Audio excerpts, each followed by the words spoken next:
Bom dia, vamos iniciar mais uma vez aqui o nosso grupo de estudos sobre o banquete, Platão. Até agora já ouvimos vários discursos, começámos a entrar nos dos últimos encontros, já na secção em que se prepara o discurso, não é de Sócrates, é de Diótima, em conjunto com Sócrates. Diótima consta ser uma, se não a mestra de Sócrates, não sabemos nada ao certo, mas até agora o que é que importou? Importou, no fundo, a interrogação sobre a natureza de Eros.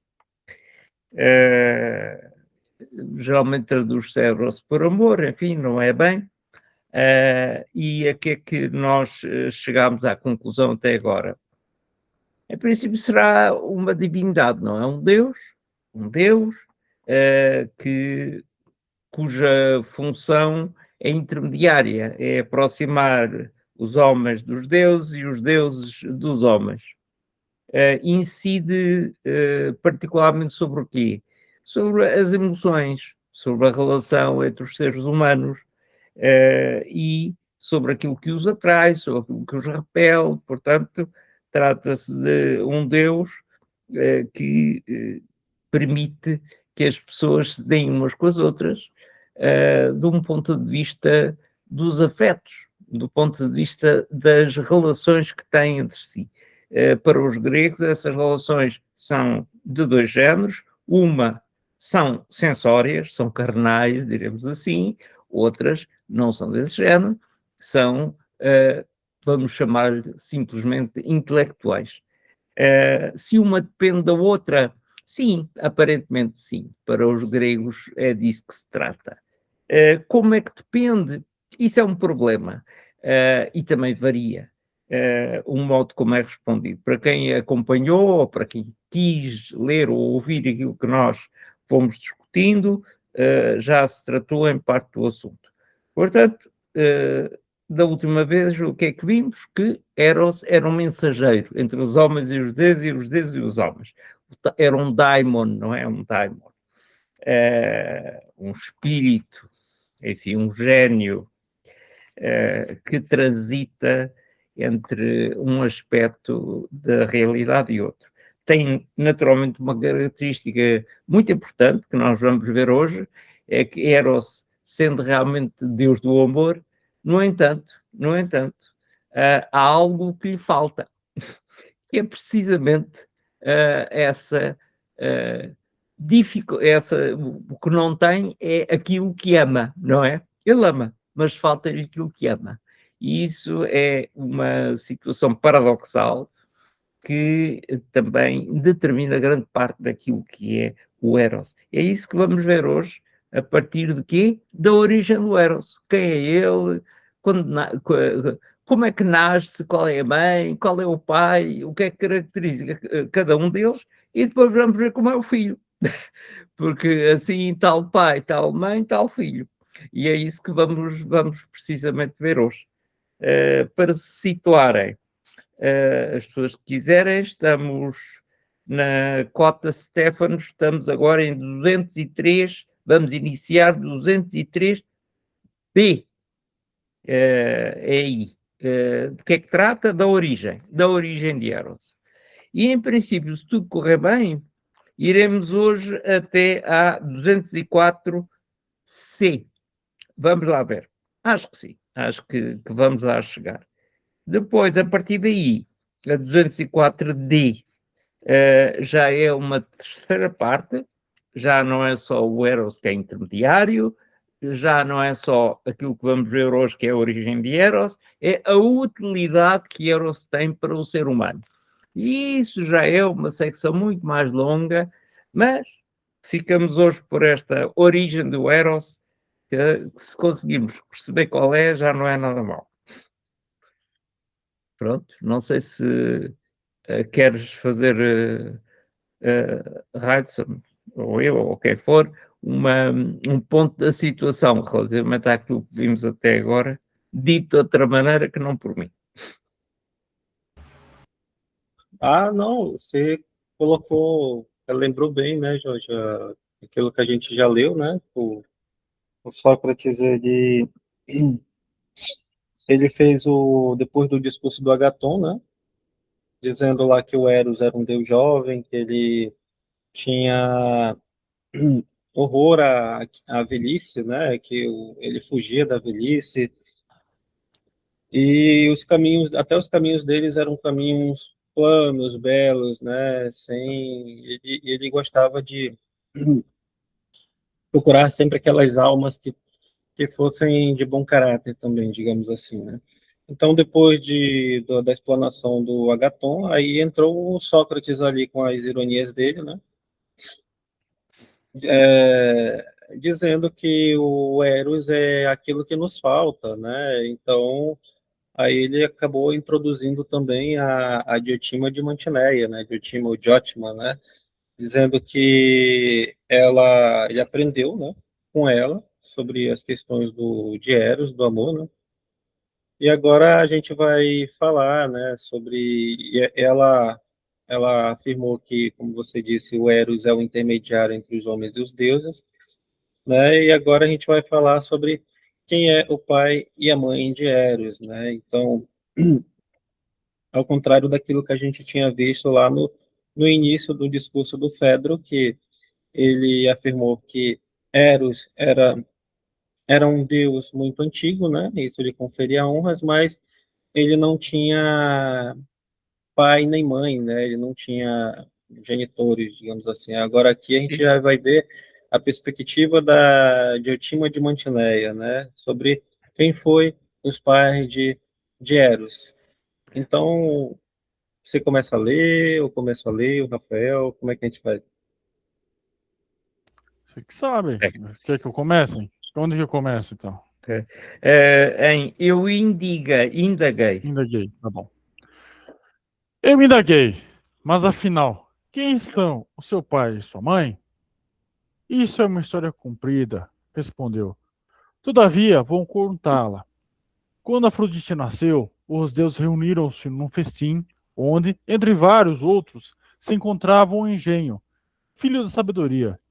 Depois de jantarem, eis que aparece a pobreza a mendigar os restos, como é usual em ocasiões de festas. E ali ficou, junto à porta. Entretanto, o engenho, já embriagado de néctar, pois vinho não havia ainda, foi para o jardim de Zeus, e tão pesado se sentia que adormeceu. Então a pobreza, que na sua natural indigência meditativa, ter um, ter um filho do engenho, deitou-se junto dele e assim concebeu o amor. Eis a razão porque o amor nos surge como companheiro e servidor de Afrodite, concebido nas festas em honra de seu nascimento, e é, por natureza, um apaixonado do belo, pois que Afrodite é bela. Pois, outro lado, a condição de filho de engenho e da pobreza ditou-lhe o seu destino, condenando a uma perpétua indigência. Está longe do requinte e da beleza que é a maior parte das pessoas ele imagina. Rude, miserável, né? Uhum. Você quer ler o rodapé, alguma coisa ou não precisa? Vai Depois aparecendo. Se for a gente vai, necessário, depois nós lemos, não é? Tá, a gente lê daqui a pouco. tá. Descalço e Acho sem morada, estirado sempre por terra e sem nada que o cubra. É assim que dorme, ao relento, nos vãos das portas e dos caminhos. A natureza que herdou de sua mãe faz dele um inseparável companheiro da indigência. Do lado do pai, porém, o mesmo espírito ardiloso em procura do que é belo e bom, a mesma coragem, persistência e ousadia que fazem dele o caçador temível, sempre ocupado em tecer qualquer armadilha, sedento de saber e inventivo, passa a vida inteira a filosofar, este hábil feiticeiro, mago e também sofista. Rapaz, temos aqui manda sua- realmente o retrato acabado da mãe Do e do Eros, né? pai, para não haver confusões. No caso, depois surgirem os nomes, O engenho é o pai e tem um nome em grego, chama-se poros, aquilo que tem passagem, não é? E a pobreza, curioso, não é? A pobreza que vai ser a mãe, a mãe, que é a Pénia. Se aparecerem estes nomes por aqui, não se admira. Portanto, o Poros é o pai, Pénia é a mãe. Agora, como é que eles são? E vamos lá ver como é que o Eros nasce destes dois, não é? Porque vão ver que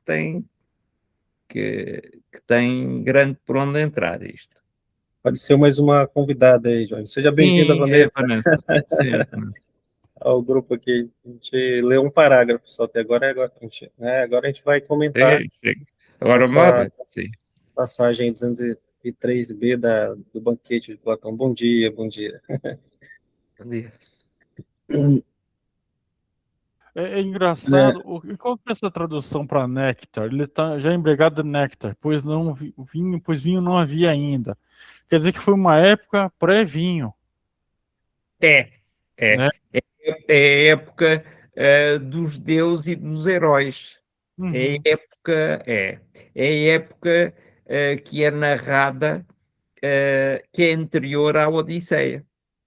E que, naturalmente, a Odisseia e a Ilíada, particularmente, narram ainda. Só uhum, que já narram do ponto de vista do mundo humano, do mundo antropológico, não é? uhum, Pois, há aqui sempre um jogo grande entre os deuses e os homens. Há uma época antiga, uhum, que é a época dos deuses, dos génios,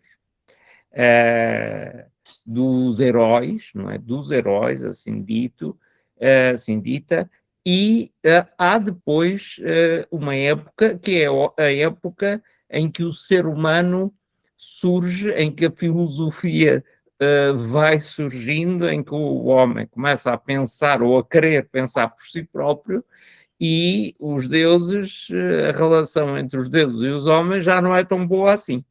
uhum. Já não é tão boa assim. É isto. Por isso daí o néctar. Portanto, o néctar é só açúcar.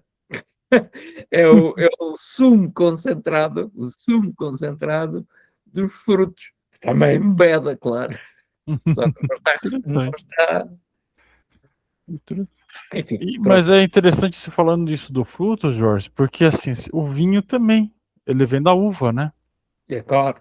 Ele vem da uva também. Então, assim, é uma outra utilidade, mas também o processo do vinho é esmagando o vinho. Será que não tem um simbolismo por trás? Eu não sei como é que é o processo do néctar é feito. A diferença, no fundo, é bem essa que o Rafael acabou de salientar. É que com o ser humano, a uva é pisada, mas depois é fermentada. Uhum, Pois, é deixada, o sumo da uva é deixado, como nós dizemos, posar e é guardado. É guardado e o que é que vai acontecer ao sumo da uva? Vai azedando. E à medida que vai azedando, vai nascendo o etanol, isto é, vai nascendo o álcool. O álcool.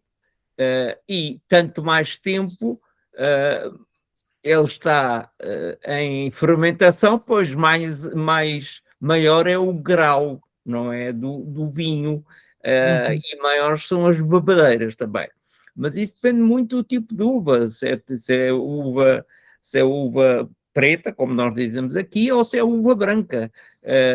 Varia. Depois também varia, por exemplo, o vinho que existe na Grécia, as uvas, as videiras que existem na Grécia são extraordinariamente doces. O vinho é extraordinariamente doce, o que significa que tem um teor alcoólico muito elevado. uhum, Aqui em Portugal há também, mas o nosso vinho, tal como o vinho espanhol ou o francês, é um vinho que não é tão doce assim, salvo o vinho do Porto e o vinho da Madeira, que são doces. mas em grande parte tem uma acidez. Ora, quanto mais doce for a fruta, e quanto mais tempo o vinho ou o sumo da uva estiver em pousio, como nós dizemos, estiver parado, seja em pipas de madeira, seja noutra coisa qualquer, maior é o grau, mas depende da uva, depende do tempo e depende do sítio em que o vinho é fermentado. Temperatura, tudo, será. Isso agora é uma arte. O que é que eu quero dizer com isso? Quer dizer que o vinho é produto do ser humano. Os deuses não bebiam vinho. Os deuses eram mais finos. Bebiam néctar. Só o sumo. Mas o sumo, como tinha um alto teor de açúcar, também embeda, não é? Também embeda, altera o teor sanguíneo e não há pâncreas que aguente, não é? Portanto, o resultado é que as pessoas também ficam bêbadas. É essa a diferença. Portanto, a distinguir o néctar é para os deuses bebem néctar, mas os homens não bebem só néctar.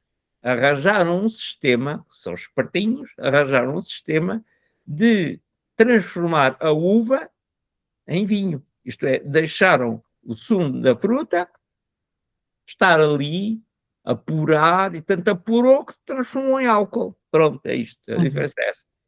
É uma diferença entre dois tempos do mundo, se quiser. Sim, fantástico, fantástico. Está tudo cheio de simbolismos, de coisas, enfim. Mas aqui o que é que ocorre dizer? Isso é um aspecto, não é? Mas começando de início mesmo.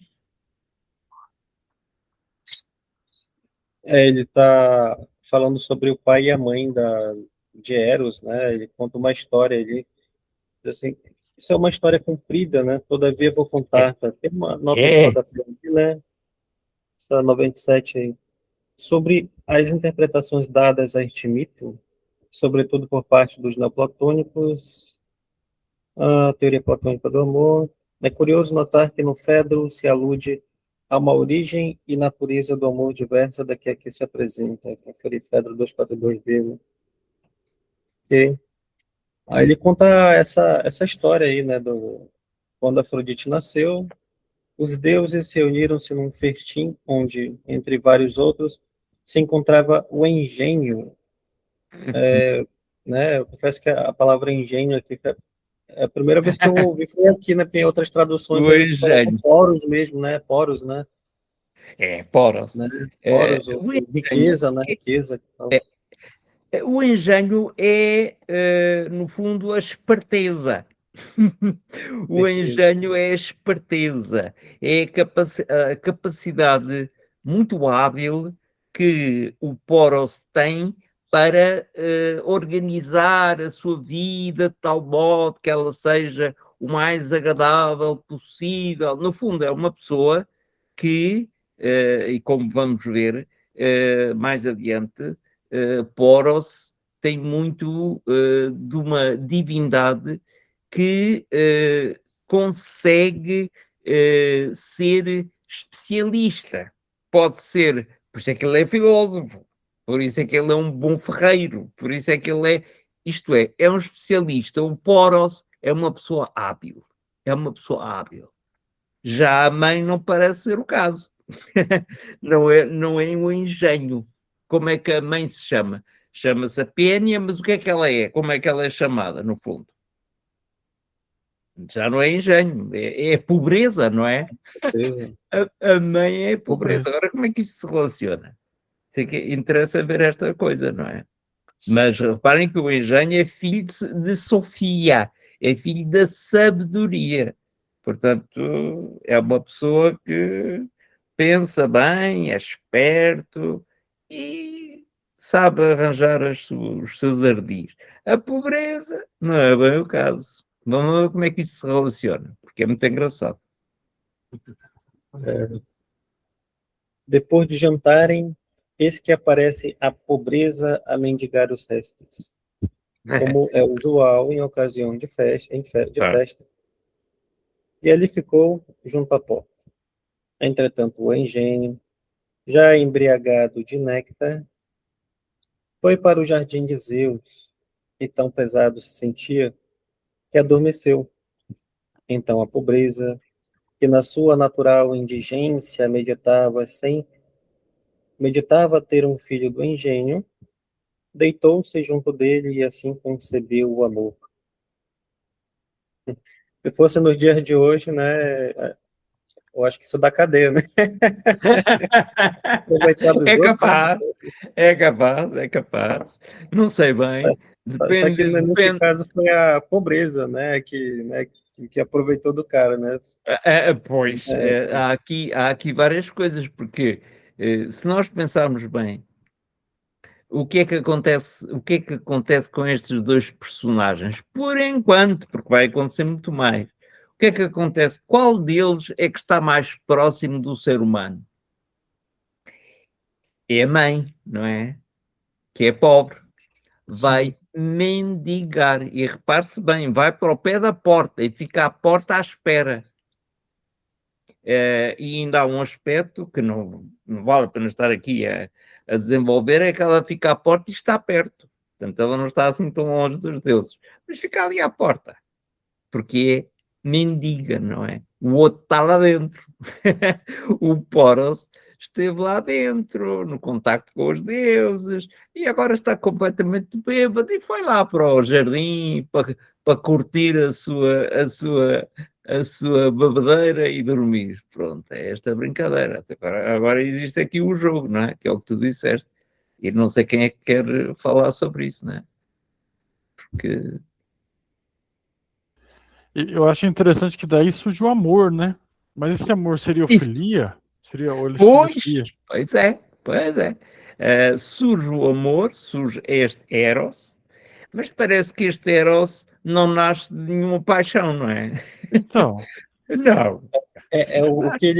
acredito que o Platão está querendo dizer hum, com essa narrativa aqui, com esse mito, né, é apenas, como posso dizer, fundamentar aquilo que o Diotima, né, já tinha dito antes, que Eros hum, é um gênio, é um daimon, né, é o intermediário entre os deuses e os homens. Então, se ele é intermediário, né, então ele é intermediário porque ele nasceu do engenho, da riqueza, né, e da Isso, pobreza, né? Então isso, ele é o meio termo entre isso. uhum. esses É dois isso mesmo. extremos, digamos assim, né? Isso, é isso. É mais um deus misto, né? É mais uma É, espécie de deus é um misto, né? Isso, intermediário, exatamente. é uma divindade, não é? É uma Uhum, divindade. uhum, Mas é exatamente isso que o Hudson disse. É uma divindade que sofre de carência, uhum. sofre de falta. E por outro lado, e por isso mesmo é o Deus da falta. É. É, pois, é o Deus do desejo, não é? Deseja Uhum. porque não tem. E inspira o desejo. Bom, mas é exatamente aquilo que o Raison disse, porque o Poros convive diretamente com os deuses. A pobreza não, está cá fora. Não quer dizer que não faça parte do mundo e da realidade. Mas uma, diríamos nós, é demasiado humana e a outra é totalmente divina. Ora, aparentemente, da junção cromossomática dos dois, dá isto. Dá um Deus pobre que, no entanto, tem uma capacidade grande para ser rico. Também há as duas coisas, não é? É pobre e rico.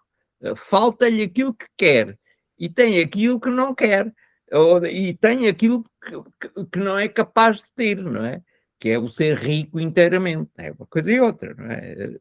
Bem, e o que Ele acaba tendo as características de ambos, né? tens Mas que sabe o que é interessante do Eros nesse caso? Porque ele é uma falta, mas por um lado é uma falta, mas ele tem a capacidade de engenho, capacidade pois, intelectual, filosófica, pois, filosofista.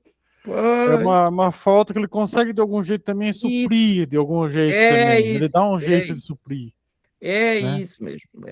Ele tem realmente o lado físico e tal, mas ele consegue, em grande parte, isso nós vemos no banquete e vemos em toda a vida de Sócrates e vemos em Platão, tem um aspecto sedutor. que não é só físico, que é intelectual. E é daí o engenho, não é? Eros pode motivar pelo físico, mas aquilo que realmente alimenta a relação, idealmente, deve ser o intelecto. Se ela fica no físico, não é uma relação verdadeiramente erótica. Se houver a relação física eventual, mas houver realmente uma relação entre almas, aí já estamos num domínio verdadeiramente erótico. E é isto. Isto é a origem. Isto que nós estamos a ver aqui é a origem disso. Mas isto vai desenvolver-se aqui. Não E de vimos. algum jeito, isso aqui também toca no livro que a gente está lendo ontem, da Ética Nicômaco. Também tem um toque aí, porque quando você também, ao mesmo tempo, isso também toca no ser humano profundamente, porque ao mesmo tempo que tem falta, mas a gente também consegue desenvolver certos engenhos, certas técnicas, para suprir um pouco isso, não sentir tanto essa falta, né? E lidar com essa falta. Há aqui uma característica que depois se verá pouco mais adiante disto, é que os deuses, no fundo, são seres muito satisfeitos consigo próprios. E, portanto, não sentem, entenda-se, são muito convencidos da sua autossuficiência. Muito, muito, muito convencidos. O ser humano também cai nisso com facilidade, mas ainda não, nesta época. O ser humano tem uma característica grande aqui, neste caso, é que sabe que não tem. Tem fome, é pobre, aproxima-se de quem? Daquele que tem, não é? E procura com engenho conseguir isso, uma vez que por si próprio ela não vai conseguir deixar de ser pobre. Primeiro tem de agarrar um que é rico, que é depois nascer alguém, não é? Que pode levar a que ela também seja rica. Vou-me calar, prometo, uma vez à minha frente fizeram um comentário que também nunca mais me esqueço, porque os nossos alunos são aqueles que mais nos ensinam, e a moça disse-me assim, então é isto, quer dizer, a mãe vai emigrar para junto do Poros e depois arranja um filho que é o dinheiro que ela manda o dinheiro que ela manda de volta para os homens, para os seres humanos que são pobres. Então envia o filho, que é o Eros. É muito engraçado a maneira como está visto. Muito engraçado. A pobreza que emigra, não é? Ou migra para junto de Poros, afeiçoa-se qualquer, aproveita-se do Poros, rouba-lhe uma parte da riqueza, arranja um filho que é parcialmente rico e depois envia o filho para junto dos homens com uma parte da riqueza e uma parte humana. Ela viu muito, eu não me lembro do nome dela. Não me lembro, acho que era Filipa, mas não tenho certeza. Já levou muitos, muitos anos. Mas a maneira como ela viu isto é muito engraçado, porque colocou isto no mundo atual. Muito engraçado. Enfim, pronto, não digo mais nada, calei. Colocar o Eros como intermediário, né? Aquele que é capaz de se comunicar com a riqueza, mas também é capaz de se comunicar com a pobreza, né? Eu acho interessante demais, né? Porque Muito. ele tem uma grande capacidade para grandes coisas, né? Vinda ali da parte ali da riqueza, né? Capaz de se comunicar com a coisa divina mesmo. Só que ele tem uma característica da mãe dele, que é justamente que é a pobreza, né? A mendicância, a pobreza, né? Que é já algo mais voltado para o lado humano mesmo, né? Uma vez eu vi isso, não sei aonde, né? Que alguém falando assim, como é que você vai capaz de entender o que o outro está passando se você nunca passou por isso, né? Como é que eu vou entender o sofrimento de alguém se você nunca sofreu, não é mesmo? Então, essa capacidade dele é herdada pela mãe, pela pobreza ali, né? que está nas ruas mendigando, é pobre, né, miserável ali. Então, essa capacidade herdada né, por ele é o que faz ele entender e se comunicar com os humanos, né, digamos assim. Isso é bem curioso, essa parte aí. Posso só fazer E, mais uma observação? Claro. Posso. tá, Mas é muito interessante o que você levanta, Edson, porque assim, ele está condenado a uma perpétua indigência. Então não há como ele solucionar esse problema. não, Não há, o Hércules não pode não, fazer nada, o Odisseu não não, pode fazer, não, ninguém pode fazer nada por ele. É não. assim, ele foi determinado aquilo. Isso Eu, também é uma ruptura do ser humano. A gente ainda consegue tentar dar um jeito em algumas coisas, é mas ele isso, não. Essa pobreza, ela é não um pode. estado, é uma É, constante na vida dele, é isso faz mesmo. parte do ser dele. É um estado permanente. Ele não pode alterar, não consegue alterar. E nisso é uma condenação. Ele, pelo lado da mãe, está condenado. Não há nada a fazer. Há de ser sempre indigente. Mas tem uma coisa boa. Pode, como tem o lado do engenho, pode aproveitar-se, e aproveita-se, daquilo que permite ter uma vida melhor junto dos homens. E o amor, a paixão, a influência do pobre junto do aristocrata, porque não podemos esquecer que isto é a sociedade ateniense, grega, não é?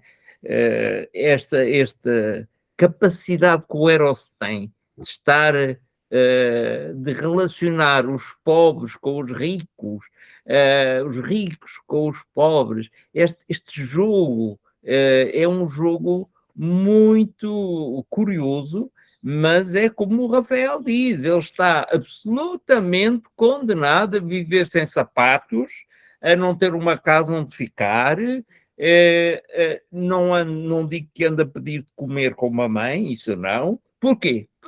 Porque ele está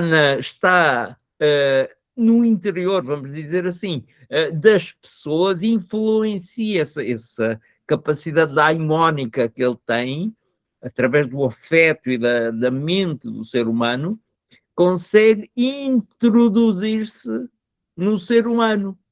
E os seres humanos a que ele se introduz, naturalmente, geralmente são ricos. De maneira que ele vai conseguindo sobreviver. É engenho, é esperto e sabe fazer essas coisas todas, não é? Agora é evidente que. E depois é o tal intermediário. O que é que ele faz com os deuses? Ele diz aos deuses aquilo que os homens querem. E depois é mais esperto do que isso. Os deuses respondem.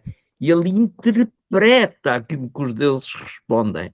Ele não vai dizer exatamente a resposta dos deuses. Ele vai comunicar aos homens aquilo que ele interpretou. Uma sacanice.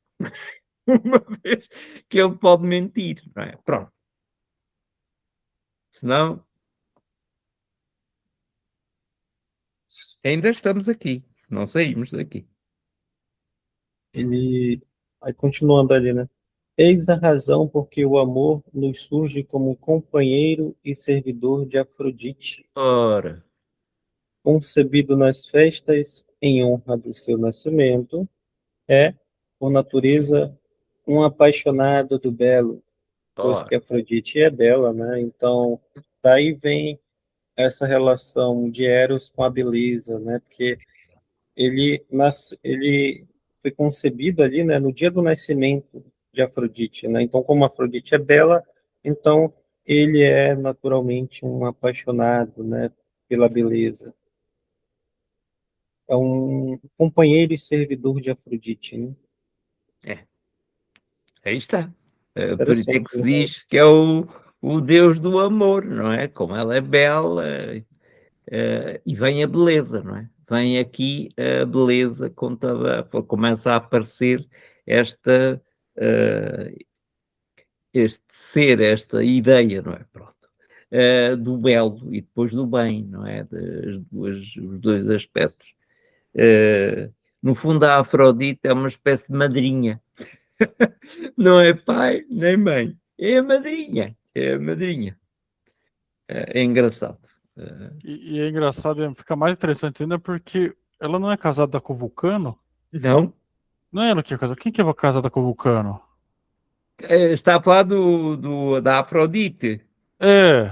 Com quem que ela era Ah, casada? é. Ela é casada com a Afrodite, né? É.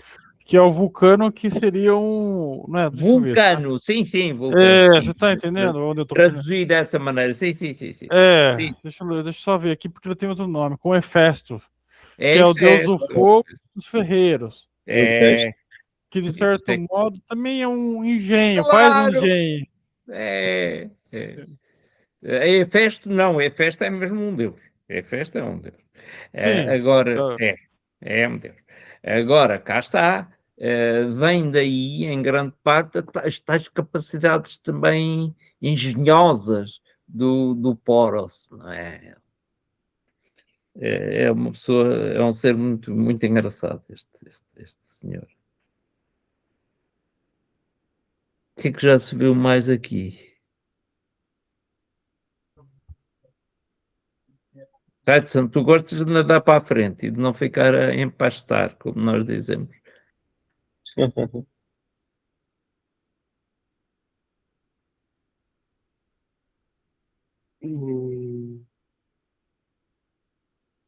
Deixa eu ver.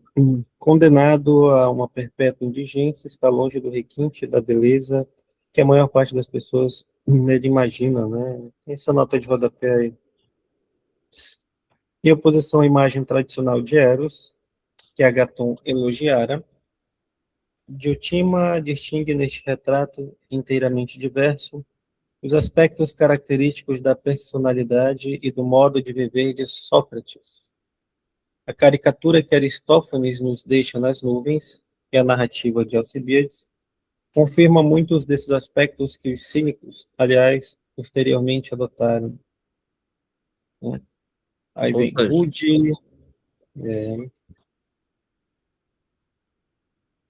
rude, miserável, descalço e sem moradia. A é característica de Sócrates, né?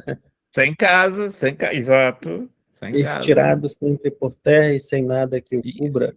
É assim que É, dorme a pergunta. Nos vãos das portas e dos caminhos. é, é a tal indigência, não é? Isso ele tem da mãe e é capaz de viver assim, não é? Sim. Tem é o lado do engenho, que a mãe não tinha, do Foros, não é?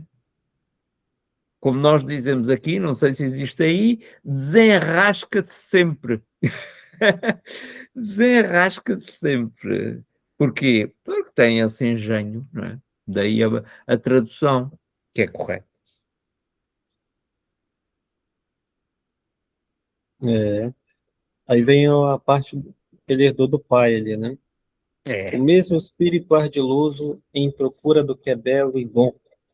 A mesma coragem, persistência e ousadia que fazem dele o caçador temível, sempre ocupado em tecer qualquer armadilha. Essa nota de rodapé em 99. As armadilhas ou traições do amor fazem parte da tradição lírica, confere Safo, Anacreonte. Nos diálogos platônicos, o amor e a filosofia aparecem frequentemente identificados com a arte da caça. Semelhante ao caçador, o amante, tal como o filósofo, tem de usar de astúcia para alcançar o objetivo que persegue. é tal história. Muito bonito. E de certo modo é bonito. De certo Sim, modo também exige uma agressividade por parte de quem busca, principalmente. Não a violência, a agressividade que é isso, uma forma de impor-se, mas de uma isso. forma mais, igual a gente falou de ontem, inclusive, eu vou seguir muito com Aristóteles Sim, aqui, sim, que é sim. uma coisa mais ordenada, não é uma coisa Isso, desordenada que seria uma violência, não, é uma forma ordenada, por isso que ele fala assim inclusive, a coragem, persistência e uma armadilha, né? Você não vai chegar e jogar qualquer coisa e falar, isso é uma armadilha, isso não é armadilha. A armadilha tem um jeito, tem uma forma de fazer. Ele fala ser dentro de saber, ser dentro de Sofia, né? Ser isso. dentro de Sofia, de Vem sabedoria. daí, vem daí. Inventivo, passa a vida inteira a filosofar, se abre o feiticeiro, o mago e também sofista. Quer dizer, tudo tem uma ordem, Não é uma coisa jogada, vamos fazer de qualquer jeito. Não é. Exige uma. Tudo isso tem uma forma de fazer. E não é por acaso que surge aqui, isto dá origem a mil e uma páginas escritas.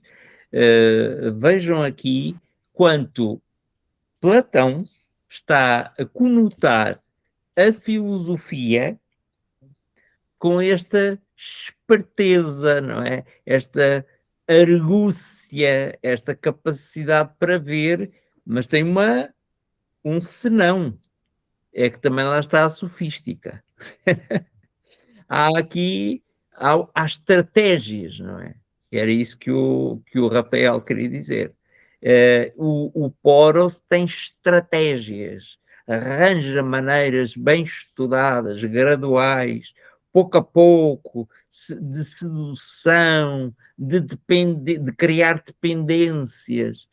E no meio daquilo tudo vai refletindo sobre si, sobre os outros, e ao mesmo tempo também joga com a linguagem, também aprende a falar bem, aprende a seduzir os outros com os seus discursos. Então há aqui um jogo muito grande, filosofia, sofística, engenho, muita coisa, muita coisa, muita coisa.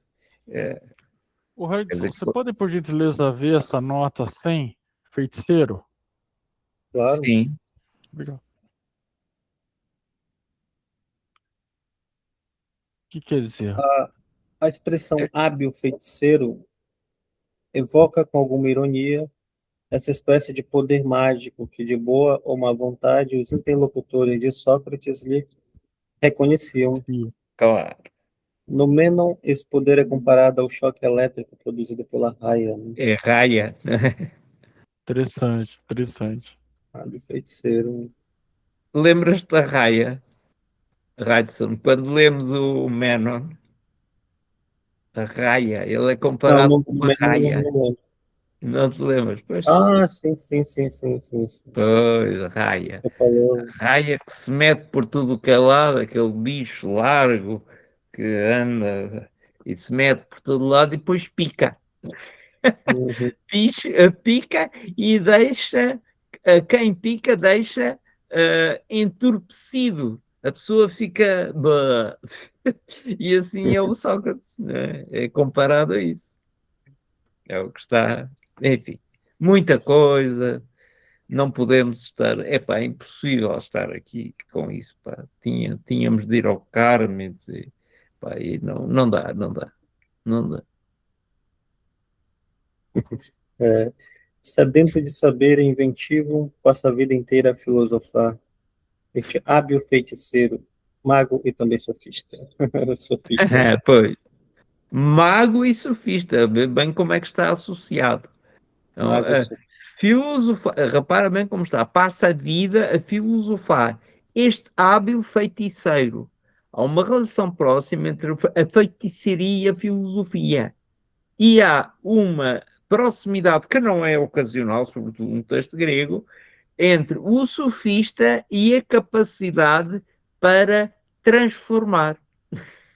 Para transformar. É o mago, não é? Para seduzir, né? Também. Tá bem, claro, claro. Fazer Seduzir. parecer, né? Fazer parecer.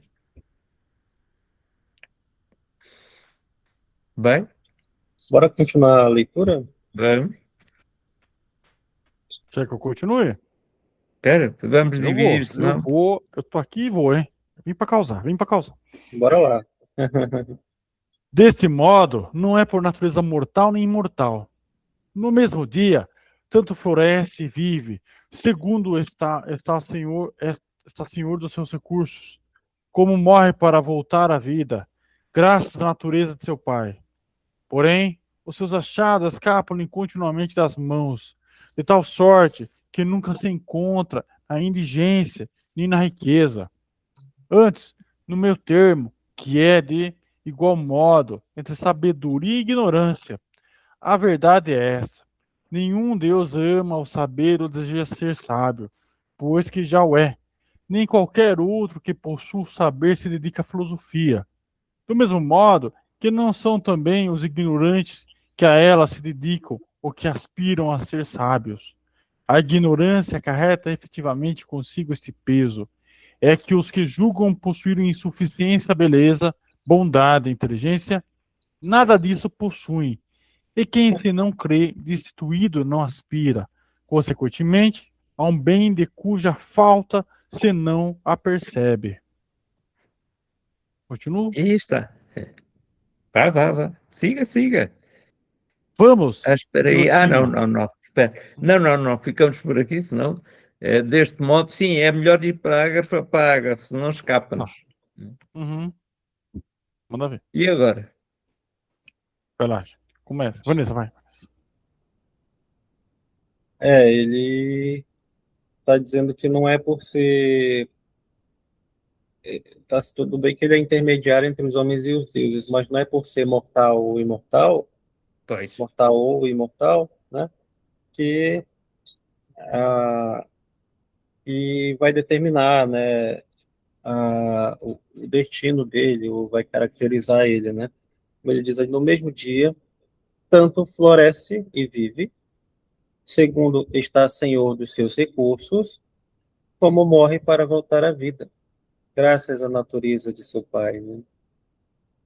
Então, porém, os seus achados escapam-lhe continuamente das mãos, de tal sorte que nunca se encontra na indigência nem na riqueza. Eu fico imaginando uma vida inquieta que ele tem, né? Uma vida Isso bem mesmo. É isso. dinâmica, inquieta. Ele não tem sossego, né? Porque ele tem a Isso. natureza do pai, que ele consegue, ele é senhor dos seus próprios recursos, né? Ele possui recursos, só que esses recursos é que nem quando você pega assim a água na mão e a água vai É escapando isso mesmo. pelos seus dedos, né? Ou seja, É você não isso. consegue de jeito nenhum, por mais que você brigue e lute, É, conseguir ter a posse daquilo que você quer, né? é Porque mesmo. você É tem, isso mas ao mesmo. mesmo tempo escorrega, né? Vai embora. É isso mesmo, porque o Eros é dito, não é mortal nem imortal, mas depois é muito bem justificado. Porquê? Porque está sempre a alternar é instável, como tu disseste. O Eros é extraordinariamente instável. E então o intermediário, não é? O facto de ser intermediário é o seu modo de vida. Ora está ali, ora está acolá, ora nasce, ora está ou morre. Passa a vida numa alteração total. Claro que isto vai ter uma consequência para Platão noutras obras. É que isto é um retrato do ser humano, não é? Que só a dialética poderá alterar. Por se encontrar um princípio do qual o qual já não dependerá de nenhum outro. Nessa altura, pronto, estamos num estado de paz, não é? Mas até lá, o ser humano, como este Eros, está num inferno. Passa a vida a ser e a não ser. É sempre um intermediário entre o que é e o não é, entre o que deseja ser e aquilo que não pode. Agora cada um pensa para si próprio. Eu acho isso muito interessante, né? Essa posição de ele ser mortal, mas não é. Porque quando a gente vem em volta, aquela questão também de Aristóteles, do princípio do terceiro excluído, ele é o terceiro excluído. O Eros é o terceiro excluído também. Sim. Ele é e não é. Ele é as duas coisas, entendeu? Acho que é uma Então, expressão bem apropriada, né? É engraçado a maneira como está a ver. E aí você se pergunta assim, o que é a essência desse Eros por si mesmo? Porque você pensa assim, bom, sei lá, tanto floresce e vive, segundo está senhor dos seus recursos, como, porém, morre para voltar à vida, graças à natureza do seu pai. Quer dizer, ele morre, vive, ele não fica essa questão também. Então, o que ele é, no fim das contas, essencialmente? Ele é a própria incógnita? Ele é uma incógnita dentro de si? Ele traz consigo, ele necessariamente, como toda a relação humana, comporta sempre uma incógnita. Nós podemos até relacionar-nos muito bem com alguém, até podemos casar com ela e viver com ela, independentemente de estar casado, mas há sempre um enigma. Uhum. Sempre um enigma. E é essa característica enigmática do ser humano, o eu não saber até que ponto o outro é aquilo que eu penso que ele é, que leva à alternância, à instabilidade de que o Eros é uma imagem. Mas, claro, é a imagem de quê? Da relação que eu tenho com os outros, não é? E o problema antropológico torna-se muito complexo. Muito complexo. Não estou a atualizar a questão, estou unicamente a chamar a Isso atenção para algo. também, isso também é uma questão epistemológica, no É, fundo, né? sim, senhor. Profundamente epistemológica, Sim, profundamente, né? porque o conhecimento aqui, o conhecimento é absolutamente fortuito. Toda a capacidade de conhecer sem de conhecer absolutamente de um ponto de vista humano é impossível. Impossível. Portanto, o conhecimento ou é adquirido porque nos é dado através da recordação, no caso do Menon, ou pode ser uma revelação, mas ao fim de um percurso. Portanto, o conhecimento não é um conhecimento inteiro. O nosso conhecimento é sempre parcial e é produto de um esforço, porque o Eros tem de se esforçar, não é à primeira. Não é à primeira. E desse ponto de vista é uma questão epistemológica, sem dúvida. Sem dúvida. Não sei se era isto que o Rafael estava a pensar ou não, não é? Sim, sim, sim. Eu acho que é muito interessante, porque isso também, de certa forma, meio que personifica aquela frase que nosso amigo Sócrates, nosso amigão Sócrates, né? Fala de só sei que nada sei. Ele Sim, é um personifica pouco. o fundamento, o Eros acaba sendo a personificação dessa frase, Sim, em parte, em parte. né? E por isso se diz e se define Sócrates como é isso que as pessoas sempre fixam. Quem é Sócrates? É aquele que diz que só sei que nada sei. É assim que se pensa, não é? Alguém quer falar sobre Sócrates, aquilo que as pessoas sabem acerca de Sócrates é que esta frase é engraçada, não é? Mas é isso que acabou de dizer. E é isto que está aqui presente. E a relação que estabeleceu como epistemológica é absolutamente legítima e justificada, não é? Justificadíssima, não é? Pois é. É, o Eros, como filho da riqueza e da pobreza, né, daquele que tem tudo que é estável, daquela que não tem nada e é miserável, né? Então nasceu alguém com uma essência instável, né? É, Aquela que tem a instabilidade mesmo é. ali entranhada ali no, na sua alma, na Natureza, sua sua pele, natureza. no seu É, corpo, na é, sua natureza, né? é. Portanto, Ah, curioso isso, né? Deixa eu ver o que que é, tem. Mas aí, se você parar pra pensar, existem os dois dentro dele também, a estabilidade e a instabilidade. sim, as duas coisas, sim. São as duas coisas dentro dele, porque ao mesmo tempo que ele morre, ele também vive. Entendeu? É. Ele se acaba, mas por outro lado ele também vive. Ele não é Então é uma capaz, luta, é né? uma luta, e É ele uma não é guerra. capaz, é uma Sim, guerra. É uma guerra. Porque ele, no fundo, como ser apaixonado que é, não desiste de querer conquistar, não é? Por isso é que ele maquina, por isso é que ele arranja maneira, é esperto e tem engenho para conseguir aquilo que quer. E há de tentar tanto, que há de conseguir. É, sim.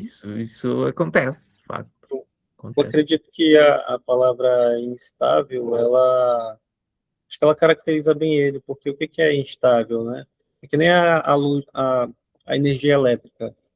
Uma hora ela tá forte, uma hora ela tá fraca. Uma hora ela tá forte, uma hora tá fraca. Para isso a gente diz instável, né? Uma É, coisa é outra, uma coisa é uma, outra coisa é outra, né? Nunca é a mesma coisa ali, nunca tem aquela estabilidade, né? não. É algo que está variando ali entre um e o outro, né? Então, por isso que instável, assim, né? Eu acho que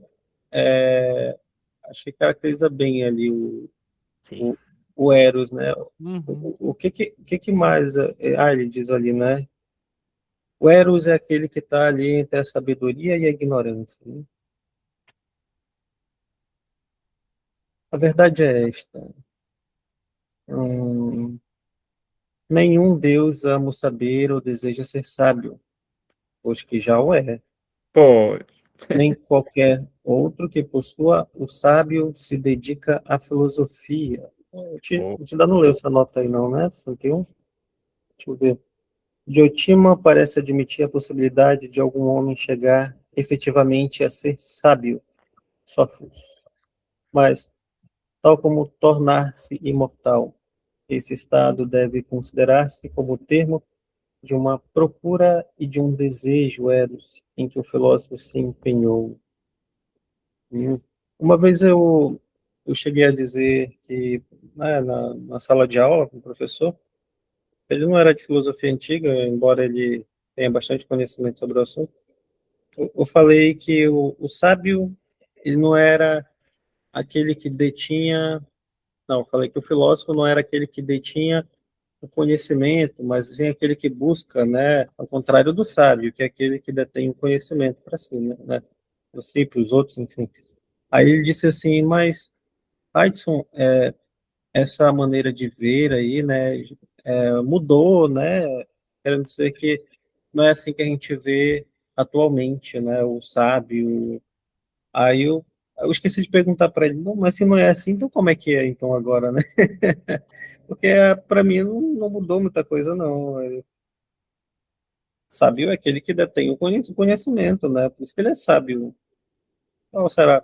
Tem uma outra forma de ver? Eu não esqueci de perguntar dele.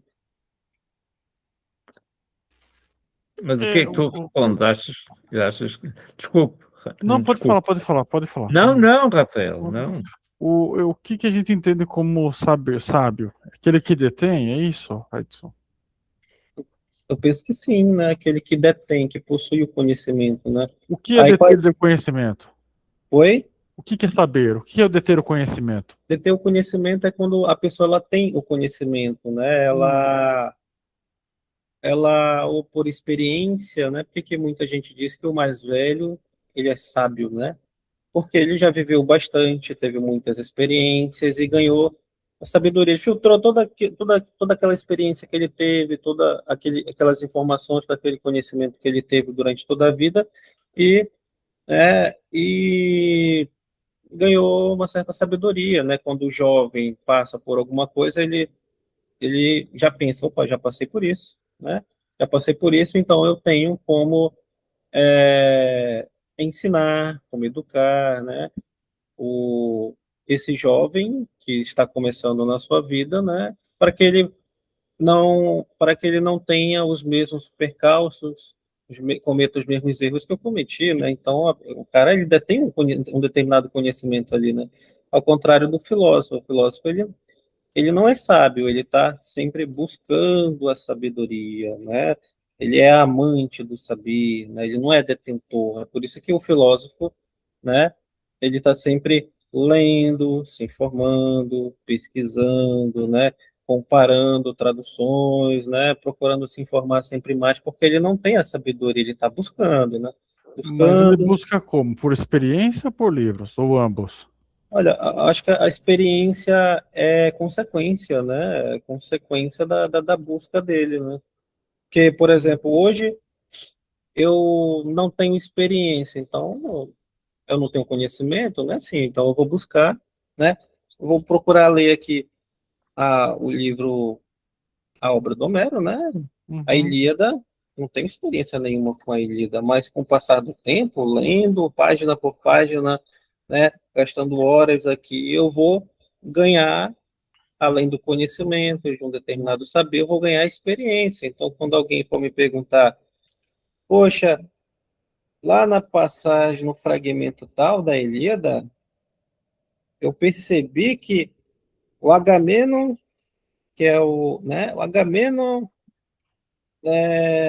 derrotou Aquiles? Aí eu li, olha, como assim, né? Isso não existe. Olha, lá no fragmento tal, né? Do canto tal da Ilíada, tá dizendo que o Agamenon, eles nunca brigaram assim, né? Eles podem, né, de ter discordado, né, a respeito de determinadas coisas, mas eles nunca chegaram a brigar, Agamenon e Aquiles. Né? Então, ou seja, já tem uma experiência de leitura, né? Absorveu um conhecimento ali e sabe, né, identificar alguns erros, né, que até mesmo responder algumas dúvidas que já passaram pela cabeça dela, pela mente dele, né? Então ele vai saber para quem está começando a ler a Ilíada, né, a direcionar um determinado caminho, né, para a pessoa que está começando ali.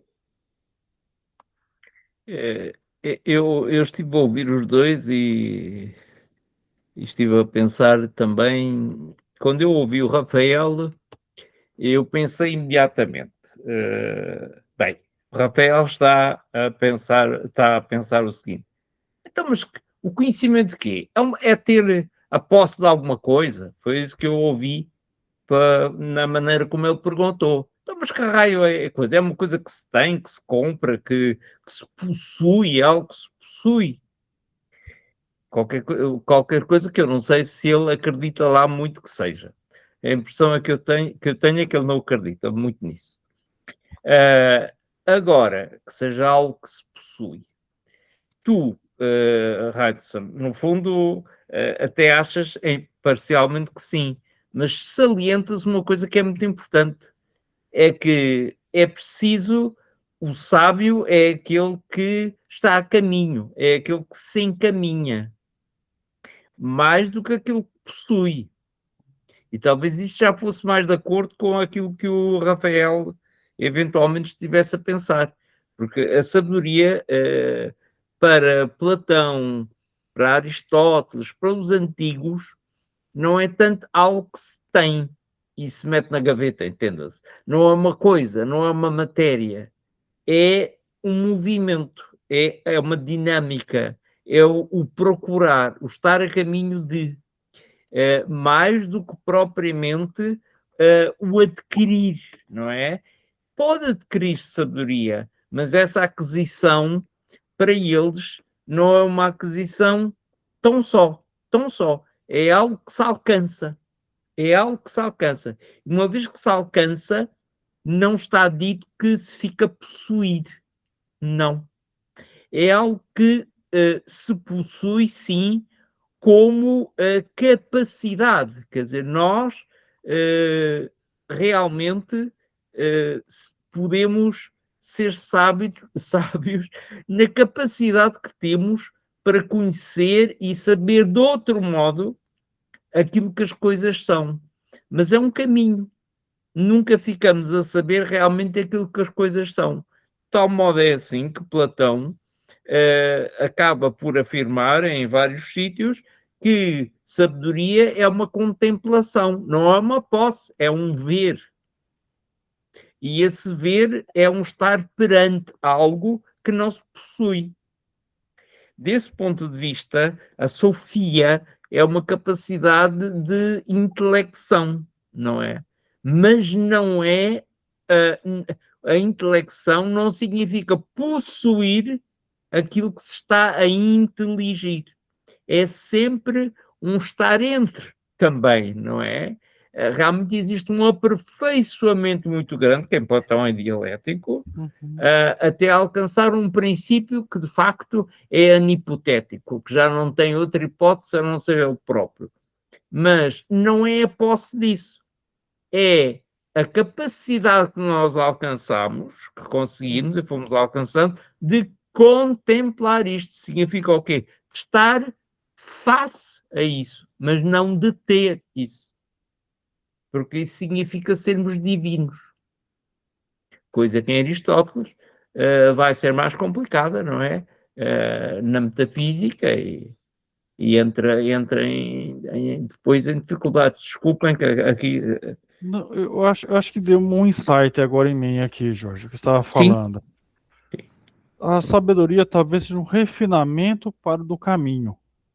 Sim, sim, É isso que vai transformar, porque quando eu penso em um filósofo, ou mesmo em um sábio, o caminho não está completo, porque a gente não está numa posição dos deuses, nem de Deus, nem de coisa não, assim. não Não é tem uma Deus. posição divina. Isso é É, um lugar comum a todas as filosofias, mitologias. Nós não é. estamos nesse nível de Deus, dos deuses, não importa, né? Mas há um processo de refinamento para a gente entender algumas coisas que esses deuses podem passar. Por exemplo, quando a gente fala da Afrodite, da beleza, ou do belo, a gente entende de algum meio o que é o belo e o que é feio. Mas a gente precisa refinar melhor esse conceito do que é belo e feio. Mesmo o Eros. O Eros não é só uma coisa sexual, ele também tem um refinamento sexual, Claro, não é uma coisa claro, bruta. Assim claro. como ele fala da caça, a gente vai caçar, ele fala da caçar o amor, né? A tradição, né? O caçador, né? O semelhante ao caçador, o amante, tal como filósofo, tem de usar astúcias, não é qualquer coisa. Eu acho que tudo que a gente está lendo, ele vai nessa direção de refinamento do caminho, independente se for como sábio ou como filósofo, mas há um refinamento que é necessário em ambos. Dizemos o mesmo, não é? Eu digo por aperfeiçoamento, é isso que eu quero dizer, não é? Uhum. É esse aperfeiçoamento, não só pessoal, mas esse aperfeiçoamento pessoal, naturalmente, que, usando a palavra que o Rafael diz, refina, não é? Torna o ser humano mais competente na capacidade para alcançar isso. Isso é dialética em Platão. Isso é dialética, que é a arma, não é? Que é o instrumento de purificação do caminho, não é? Que à medida que o caminho se vai purificando, também a capacidade de conhecer que esse caminho vai permitindo, naturalmente que acaba por aperfeiçoar aquilo que nós inteligimos. Por isso começamos pelas sombras, passamos às imagens, passamos às coisas, passamos depois ao mundo que rodeia as coisas, tudo isso são intelecções. E vai crescendo, crescendo, crescendo, até alcançar uma causa que, em princípio, falando em causa, não é um princípio que dá a ser a tudo aquilo que nós vulgarmente dizemos que é e que existe. Mas esse ser nós não o possuímos, essa capacidade nós nunca a possuímos, porque somos sempre um produto. Sempre um produto. O ser humano, e não falo em Deus, falo em divino, que é uma coisa diferente. É uma coisa diferente, porque o ser humano tem de divino, segundo os gregos. E esse divino está na mente humana, está na razão humana, sobretudo a intuitiva, o tal insight, está aí. Mas isso, pronto, isso é metafísica e vai aparecer também na Ética Nicômica, lá para a frente, no livro nono aparece. Pronto. Ai, Raidson, hoje tens de meter uma rolha na boca, senão... Não, hoje tá legal. Com mais gente é sempre melhor, né? Claro que... Ah, Quer terminar esse parágrafo aqui? Até eu comentei ali, ou você acha que hoje tá bom? O que você acha? eu, eu acho que dá para ler mais um pouquinho, né? Tá? Dá, Tu acha, Rafael, Jorge? eu e o Hudson somos, não direi que somos atletas, isso não somos, mas, mas mesmo assim vamos sempre procurando. Para o Hudson, o ideal seria terminar alguma coisa. Entendi. Eh, Tá bom. para mim, é pelo menos chegar a um ponto tal que tenha princípio, meio e fim. Uhum. E às vezes não significa acabar, não é? Mas isto pode tentar-se, não é? Não custa nada. Claro, vamos lá então. Então eu vou continuar então. Vamos de Utima, interpelei-a. Como qualificaremos então esses que se dedicam à filosofia, se não são sábios nem ignorantes? Ela exclamou: Isso salta até aos olhos de uma criança?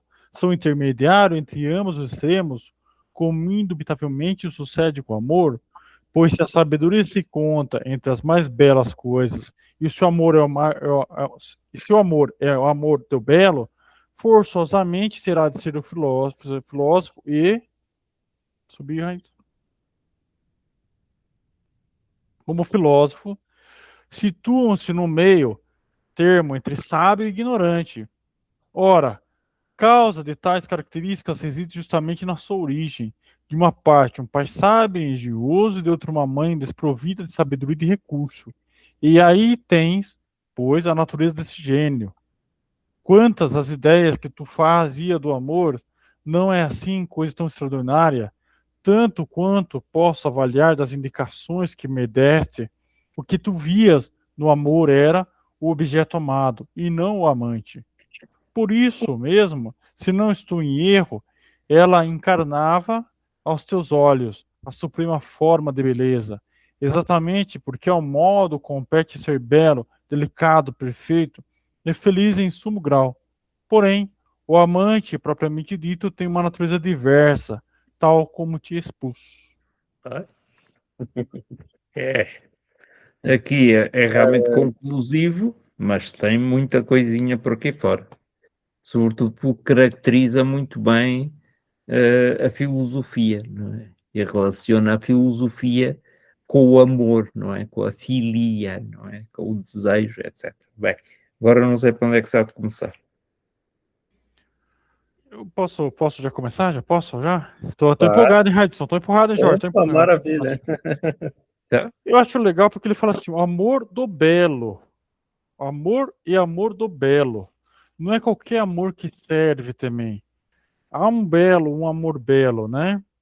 Pois se a sabedoria se encontra entre as mais belas coisas, se o amor é o amor do belo, forçosamente irá de ser filósofo. Ou seja, é interessante a gente pensar isso, né? Porque o belo ele também ele é um transcendente.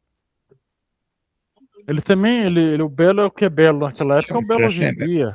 Entendeu? Então ele não pode ser uma coisa relativa. Assim como o amor também não pode ser uma coisa relativa. Então você tem aqui de certa maneira, uma quebra de uma subjetividade. Não é qualquer coisa que basta. Entende? Não é qualquer coisa. A gente tem que se refinar para esse amor do belo, né? Então eu acho isso muito interessante também, que hoje em dia muitas coisas estão muito subjetivas, mas não entendeu, Raíssa? Tá bom. Entendeu? Olha o processo, olha o advogado. Então, o amor do belo, não é qualquer amor que serve, é isso que é o ponto. Não é uma coisa feia, não é qualquer coisa, entendeu? Eu acho que é isso que é uma beleza do Platão, essa beleza do que a gente estava falando do caminho, do refinamento, do aperfeiçoamento. Isso tem que ser uma coisa bela, de algum nível. Nossa, falei demais agora. Não, ninguém fala. Aqui ninguém fala demais, não. Mesmo que falem muito. E agora, Hades? O Rafael falou algo que, né, interessante, né, sobre as coisas relativas, né, e eu acredito que se trata disso que o Platão está falando mesmo, né, porque quando ele coloca ali que a sabedoria se conta entre as mais belas coisas e se o amor é amor do belo, o belo ele coloca com letra maiúscula, né? Ou seja, ele Sim. não está falando da beleza sensível, né? Essa coisa relativa, passageira, que uma hora é uma coisa, com o tempo vai mudando, né? Então tem esse estado de mudança, do devir, né? Só que ele está falando do belo com B maiúsculo, né? Ou seja, aquele belo do mundo das formas, da essência, aquilo que é eterno e imutável, né? É o tal Então, transcendente. É o tal qual a transcendente. É, isso? Então, qual o transcendente que ele falou, né? é. Então, qual a relação do Eros com esse amor, né? Ele diz ali é justamente essa, né? Se conta entre as mais belas coisas, se o amor é amor do belo, forçosamente terá de ser filósofo, né? Ou seja, forçosamente, se é um amor do belo, então forçosamente terá de ser filósofo, porque qual é a característica? Quem é o filósofo? O filósofo é justamente aquele lá no livro 6 da República, né, que Platão vai dizer, que é capaz de aprender aquilo que é eterno e imutável, né? A gente não está falando do belo inteligível, então é a mesma Uhum. coisa. Então, forçosamente, esse amor do belo será filósofo, porque ele também vai ser capaz de aprender o eterno e imutável, né? Então, o que mais que ele vai está dizendo É aqui? importante perceber-se que aqueles que se dedicam à filosofia são imperfeitos, não é? E que têm consciência da sua imperfeição e o desejo, não direi de serem perfeitos, não vou já dizer isso, mas o desejo de não serem, pelo menos, tão imperfeitos. Isto é, imperfeição, perfeição no sentido de compreender, não ficarem tão aquém de compreender tão mal ou de errarem tanto na compreensão que têm em consciência. Filósofo neste ponto de vista, filosofar é uma capacidade erótica, que é importante pensar-se. Por isso é que a filosofia gosta de, é amiga de, ama se quiser. Mas para isso é preciso ser insatisfeito com aquilo que se tem e procurar realmente uma relação, alcançar uma relação com algo que lhe possa, que eu possa ensinar ou aperfeiçoar. Por isso a filosofia é o tal estar a caminho, não é? É o tal método, supõe o método, não é? Supõe o método. Pronto, não digo mais nada. É. Ele diz assim: ora, a causa de tais características reside justamente na sua origem. De uma parte, um pai sábio e engenhoso, de outra, uma mãe desprovida de sabedoria e de recursos. E aí tens, pois, a natureza deste gênero. Quanto às ideias que tu fazias do amor, não é assim coisa tão extraordinária. Tanto quanto posso avaliar das indicações que me deste, o que tu vias no amor era o objeto amado e o amante. O E curioso não amante. é, E não amante, e não amante. Isso é muito importante perceber-se. Porque é que o amor não deve ser trocado ou mal compreendido como amado, não é? O amor é uma atividade, é um querer. No fundo, é um amante. O amado está numa situação mais passiva, é aquele que é procurado pelo amante, não é? Pelo amante. Portanto, o amante parece compreender, parece intuir, parece pressentir naquele que deseja algo que esse mesmo que é amado não percebe. O filósofo assim também. O filósofo é o amante. É aquele que ama aquele que não tem consciência do seu desejo de filosofar. E então procura ir junto dele, estar com ele e o quê? Aperfeiçoá-lo. Não é fisicamente, não quer dizer que exclua. Problema. Mas a relação entre Platão amante e os seus discípulos amados é justamente isso. Ele deseja-os para quê? Para uma questão física. Uh, não sabemos se isso é assim, provavelmente até seria também, mas o verdadeiro motivo é a alma deles. E a alma deles, o ser deles. E por isso ele, muitas vezes os seus discípulos filosofam. Filosofam. E porquê? Porque se apaixonam, porque o Eros toma conta deles. Ou Sócrates Eros já tinha tomado. Se é que o próprio Sócrates não é Eros. Mas pronto, se não é ele próprio o amante por excelência. Mas ama para conseguir algo. Portanto, vai sempre tomar o amado não como um meio, mas como um fim. Uma natureza nobre do Eros.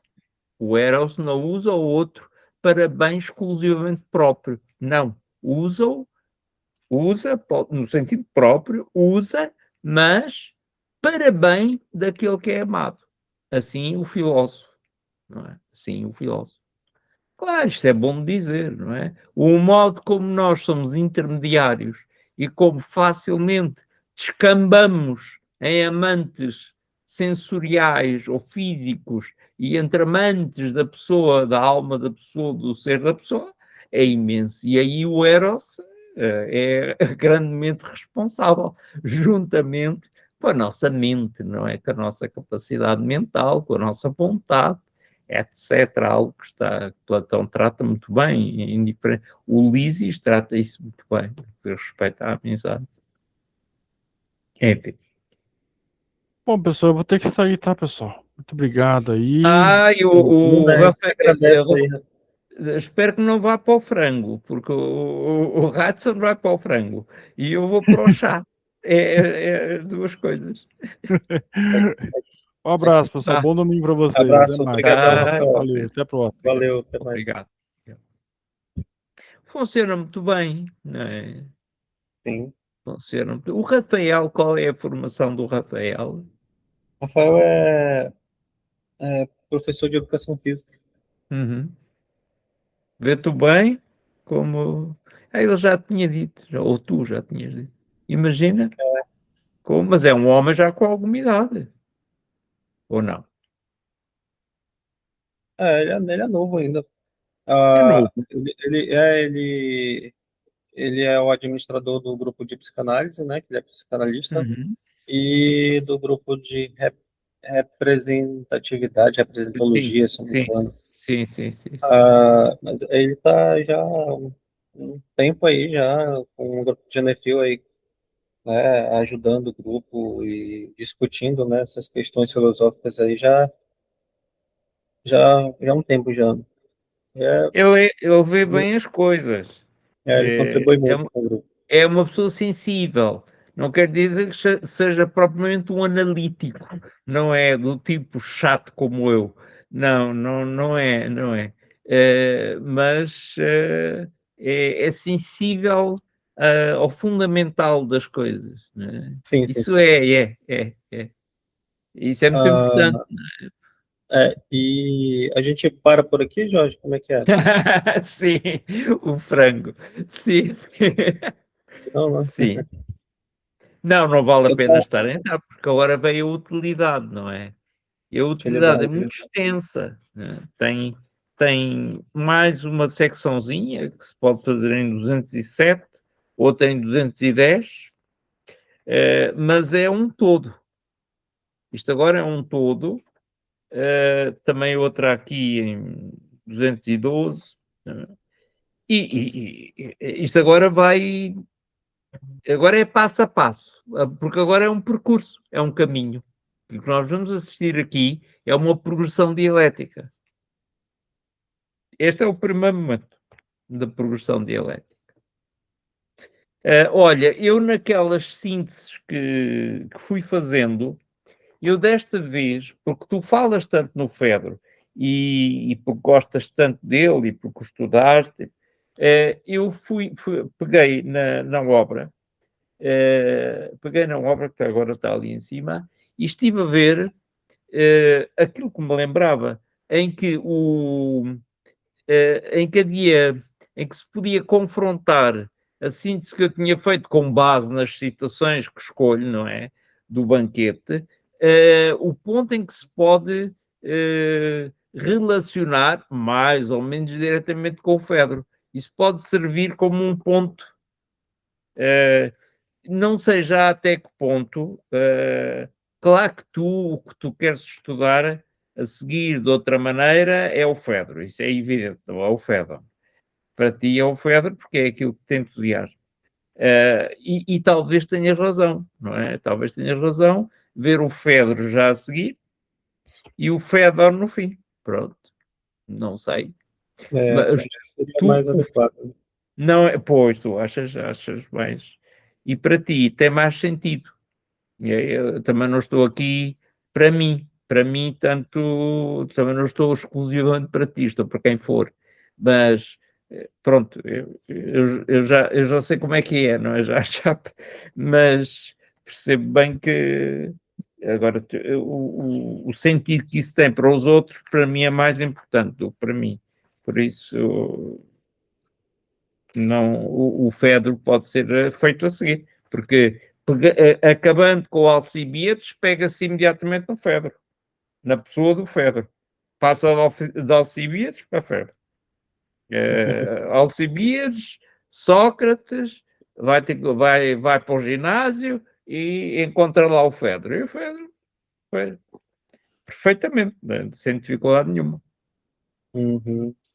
É, eu. É isso, né? Eu estava relembrando ali alguns discursos, né?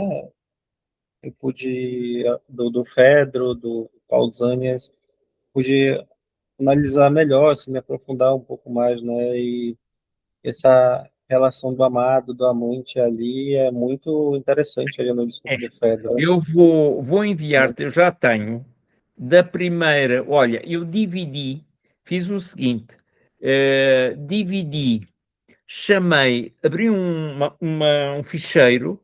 Eu fiz 3 ficheiros. O discurso Fedro, o discurso de Paulo, fiz vários. O discurso de todos os discursos sucessivamente até o de Agathon. Depois fiz uma, não está na mesma pasta. Fiz a transição, o interlúdio entre Agathon e Sócrates. Depois fiz uma outra secção em que Sócrates introduz Diótima e depois fiz outro, a primeira característica de Eros e a segunda, já estou a fazer o deste. E foi aí que eu me lembrei de ir ver o Fedro e de começar a fazer remissões para o Fedro. Claro, não está nada do outro mundo, não é? Porque eu não tenho tempo, e às vezes nem, também não tenho paciência, mas não tenho tempo para estar a fazer essas relações todas. Olha, faço o que me lembro, faço o que me lembro. No entanto, como tu conheces a obra, tu podes depois reagir a isso, completar ou fazer o que quiseres. O que eu espero é que isto seja útil, porque Sim, sim. já percebi que é uma pena que tu não tenhas, não vale a pena bater nisto, mas é uma pena que tu não tenhas tido, não É, tenhas tido pessoas que tivessem puxado por ti desde o início no domínio da filosofia. Tivesses tido pessoas, professores, que ah, tivessem sido grandes motivadores, grandes fornecedores Aparentemente não é o eu, caso. Não é o eu caso. tive um professor, Jorge, mas ele não era de filosofia, Tá, mas tá, nada. ele era de artes, Tá, dava, né? Ele era professor de artes, só que ele dava aula de literatura para gente, né? sim. Literatura. Então, era como se fosse um filósofo ali na sala de aula, que Pronto. quando o cara abria a boca, todo mundo parava para ouvir o que ele estava querendo dizer, entendeu? Assim, era muito inteligente mesmo, aquele professor. E um dia desse eu vi ele lá na UFAM, na universidade, né? Falei com ele. Eu pedi até para levar o meu currículo lá na escola adventista, né? Sim. Ele trabalha lá há anos. E levar meu currículo para lá, mas eu nem levei, né? Quando eu estava na graduação na época. Aí ele era um professor, assim, que todo mundo, né, via como se fosse um filósofo mesmo, assim. Independentemente de ser filósofo ou não, é bom nós termos sempre pessoas que requeiram de nós, exijam de nós muito mais do que aquilo que nós alguma vez pensámos, não é? É bom ter alguém que não é que nos leve ao extremo, não digo isso, mas que nos leve a realmente mostrar que é preciso sermos muito mais do que aquilo que pensamos ser. E os professores têm essa função, não é? Não é só pensar, é depois ajudar a chegar lá, não é? Mas isso é uma pretensão. Mas estas coisas que nós temos visto aqui, estas coisas todas, eu não digo que tu já devesses ter visto, não estou a dizer isso, mas de modo nenhum. Mas há muitas coisas aqui que noto que para ti são coisas absolutamente outras. Absolutamente outras. E isso é muito importante, fundamental, mas algumas coisas já podiam estar. Mas isso foi a escolaridade. Isso é a escolaridade. Mas não está, o tempo não está perdido. Estou a dizer que o tempo perdeste tempo, não é? Ou nenhum. Ganhaste de outra maneira. Bem, não sou ninguém, estou a ser papá. Deixa eu desligar essa gravação. Pá. Vai ficar muito